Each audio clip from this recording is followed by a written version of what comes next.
I'm Randy, the National Couture. This is BJ Penn. This is John Fitch. Hey, I'm Ariane Celeste. I'm Forrest Griffin. I am Fedor. You are watching MMA Fix. That's Striking Unlimited for the MMA Fix. My name's Dave Fair, alongside Frank Mir. How you doing, man? I'm doing really well. I'm looking at the knee. I saw a little bit of the workout. Looks like it's in pretty good shape.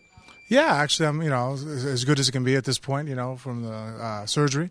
I'm happy with it. I wish I actually would have done it a little bit sooner. Is this messing up your training routine, or are you still planning a normal training camp leading up to the big fight? I'm trying to salvage as much as possible. It's actually drastically horrible, and I probably won't be in that good a shape on July.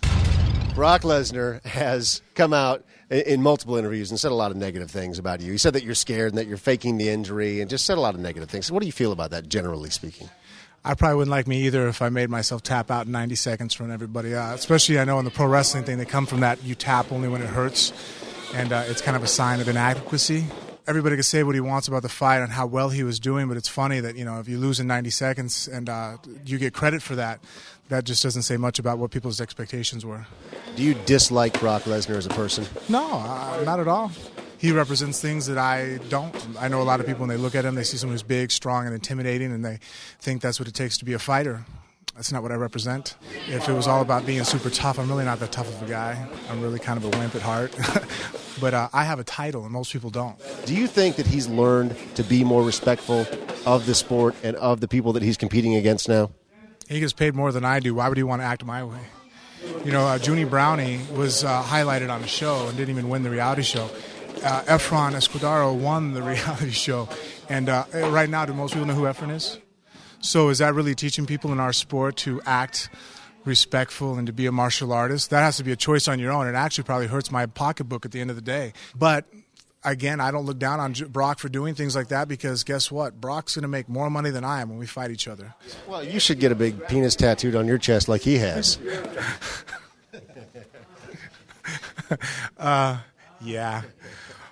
No, again, the whole look myself in the mirror, I guess I'd have a hard time seeing that in my chest, That and my friends aren't as afraid of me, so I wouldn't live it down.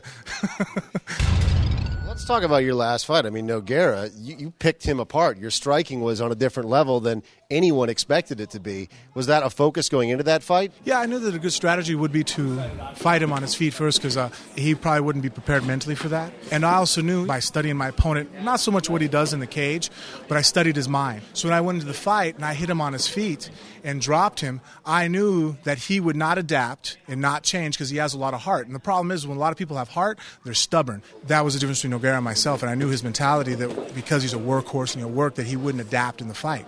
So I knew once I stunned him a few times and I went to the ground, I didn't wave him up to be a dick or I wasn't being cocky. I just knew that he was getting frustrated and that his boxing level was actually dropping. He became less of a boxer as the fight wore on because he wasn't looking just to start winning because he couldn't let go of what happened. He got dropped and everybody's cheering. I knew that would ebb into his mind and ebb into his great ego. All of a sudden, you've got a UFC title around your waist again, and it's been a long road back for you. But what does this mean for you, and how much is that going to affect the fight for you? I have the advantage of being at the top and knowing it feels like to be at the bottom, the very bottom, and I know what that felt like. And so it's, like that expression, you don't know how much you love something until you lose it type thing. Well, I've already been there. I'm kind of an old man in that aspect now. So I'm never going to go back to that road without fighting tooth and nail and clawing and screaming before anybody drags me back into the bottom of the pile. Obviously, you want to beat Brock, but have you thought about who would be next in line that you would want to fight? Oh, yeah, Fedor.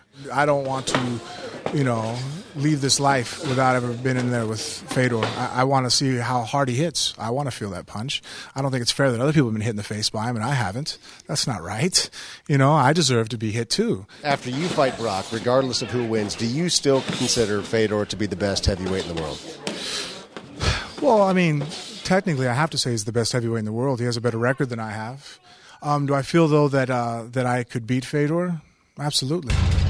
Would you say that you're looking at Brock completely more decisively than you have any fighter that you've ever been in a match with before?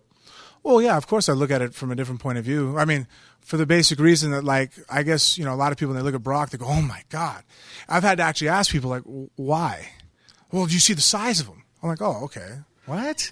Because I don't look from that set of eyes, I guess. I don't look at someone for the size of their biceps, and that's not my decision on how good of a fighter they are. It's an exciting fight, man. It's probably one of the best that the UFC has ever put together, just because there's this huge grudge match, and you guys are really, really heating it up going into it, and it's got to be an honor to be fighting on this UFC card, right? Yeah, that's actually why I was able to fake the knee injury and get scared and show up. Well played again, my friend. That was smart, right? UFC 98, man, that sucks. That's a shitty number. UFC 100, what's wrong? Check the knee out, shoulder, I don't know, pick something.